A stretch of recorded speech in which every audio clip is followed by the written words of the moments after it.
بسم اللہ الرحمن الرحیم۔ السلام علیکم معزز سامعین، آج ہم درد شقیقہ کے بارے میں گفتگو کریں گے۔ سر درد چاہے کسی بھی قسم کا ہو، وہ کسی دوسری بیماری کی طرف اشارہ کرتا ہے، جن میں سے ایک قسم درد شقیقہ ہے۔ اس کی علامت عام طور پر یہ ہے کہ یہ درد سر صبح سویرے شروع ہوتا ہے اور دوپہر آنے تک بڑھتا جاتا ہے۔ اس میں متلی یا قے بھی ہو سکتی ہے۔ جیسا میں نے عرض کیا ہے کہ یہ کسی دوسری بیماری کی موجودگی ظاہر کرتا ہے۔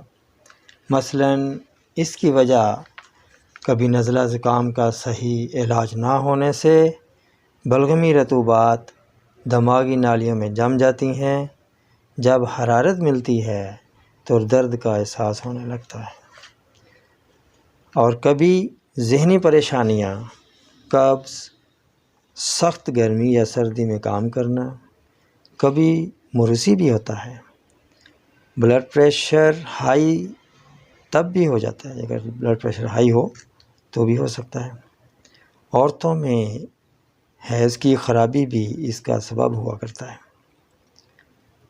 خون کی خرابی، عام جسمانی کمزوری، بد ہضمی اور بے خوابی یعنی رات کو دیر تک جاگنا یا نیند پوری نہ ہونا بھی اس کی وجہ ہو سکتی ہے۔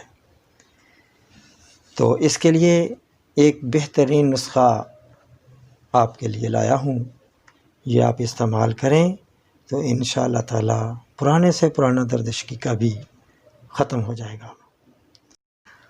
استوخدوس 100 گرام، دھنیا خشک 50 گرام، کالی مرچ 25 گرام، ان تمام چیزوں کا پاؤڈر بنا لیں۔ طریقہ استعمال اس کا یہ ہے کہ صبح 1 کپ پانی میں آدھا بڑا چمچ اس پاؤڈر کا ڈال کر جوش دیں۔ 3 منٹ تک اس کو جوش آنا چاہیے، اور اس کے بعد اس کو پون چھان کر کے کپ میں ڈال کے شہد ڈال کے اس کو پی لیں۔ ایک بات اور ذہن نشین کر لیں کہ بادام 15 عدد رات کو پانی میں بھگو دیں۔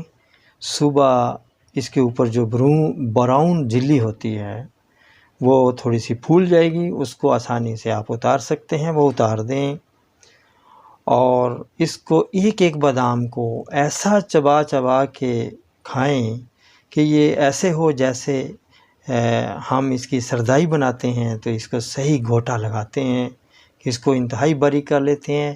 یہ کام آپ نے منہ سے دانتوں سے لینا ہے کہ اس کو آپ انتہائی باریک چبائیں، دیر تک چبائیں، اور اس کے بعد وہ جو ہم نے جو شاندہ تیار کیا تھا شہد ملا ہوا، تو وہ اوپر سے ہم نے 1 کپ پی لینا ہے۔ یہ روزانہ کا معمول ہے، یہ کم از کم آپ 15 سے 20 دن تک استعمال کریں۔ اس سے انشاءاللہ تعالی یہ مرض ختم ہو جائے گا۔ اگر کوئی کمی بیشی ہو تو اس کو تھوڑا سا اور دن بھی استعمال کیا جا سکتا ہے۔ اس علاج کے دوران مریض جو ہے وہ یہ غذا استعمال کرے: دلیا، کدو، شلجم، گھیا توری، سوئیاں دودھ والی، کسٹرڈ، نیم گرم دودھ الائچی والا، رس، دودھ، ڈبل روٹی دودھ کے ساتھ، یہ چیزیں استعمال کرنی ہیں۔ ان میں یاد رکھیں کہ کالی مرچ کے علاوہ سرخ مرچ نہیں ڈالنی، صرف کالی مرچ ہی ڈالنی ہے، اور نمک ذائقے کے مطابق، اگر بلڈ پریشر ہائی نہیں ہے تو آپ استعمال نمک ڈال کے کر سکتے ہیں۔ اور اس کے دوران یہ بات ذہن نشین کریں کہ دوران علاج پرہیز کا دامن نہ چھوڑیں۔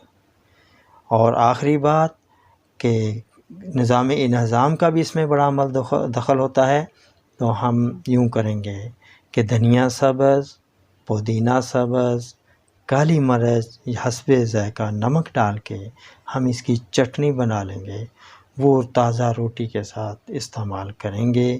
یا یہ جو اوپر میں نے غذا بتائی ہے، ان غذاؤں، یہ جو سبزیاں ہیں، ان کے آپ سوپ بھی بنا کے استعمال کر سکتے ہیں، اور ان کے اوپر آپ کالی مرچ حسب ذائقہ، اگر بلڈ پریشر نہیں ہے تو نمک ڈال کے استعمال کر سکتے ہیں۔